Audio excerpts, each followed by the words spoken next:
The year was 1915 and the world was at war. Woodrow Wilson was president, average life expectancy for men was only 47 years, and women still couldn't vote.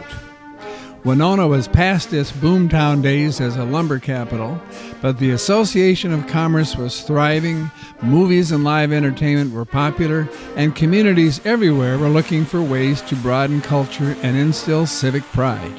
Winona had a long tradition of enjoying music from a variety of bands, but it wasn't until 1915 that the push for a true Winona Municipal Band caught fire. City leaders raised money with 3-year subscriptions and hired the band's first director, George Colburn, a well-known musician and composer from Chicago. With his conducting experience, he was a good choice to get the fledgling band off the ground. Well, George Colburn, before he was director of the municipal band here in Winona, had an interesting career down in Chicago and was a professor of music at the American Conservatory and worked with some important conductors at the time. And he also wrote a film score for the film Antony and Cleopatra, which was an early attempt at creating a blockbuster film, one that has casts of thousands, lots of action, and yet it's also supposed to be as historically accurate as they could make it, shot on location in an attempt to really portray this story from antiquity.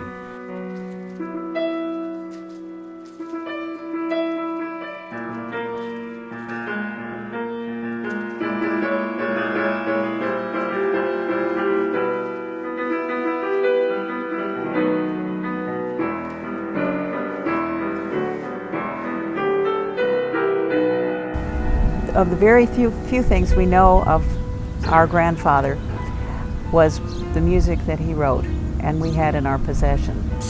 One of our concerns was that the music being so fragile would be ruined or eaten by something wherever it was stored, and it might eventually get just thrown away, and we didn't want that to happen.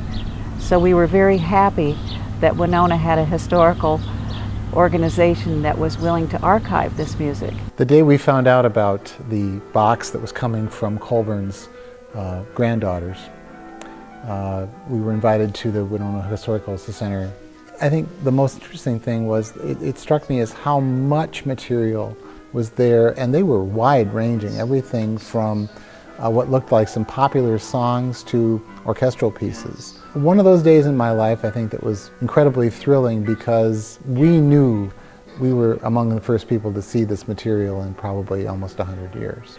And you're looking at this vast pile of the writing that this guy had produced. It was his scribing, it was his notation, and it was kind of really looking back in history. And Eric Hoekeshoven, who was commissioned to write a piece for this, looked at it and almost literally salivated when he saw all the pieces. It was kind of cute. On finding the piece Winona, a song basically dedicated to Winona, and just the opportunity to actually revive that at the History Center the night of the showing of Antony and Cleopatra, and then again before the first concert, just as a tribute and honor to someone who had started it, and it's another glimpse into our past, where we've come from to where we are and hopefully where we're going.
yourself a hand.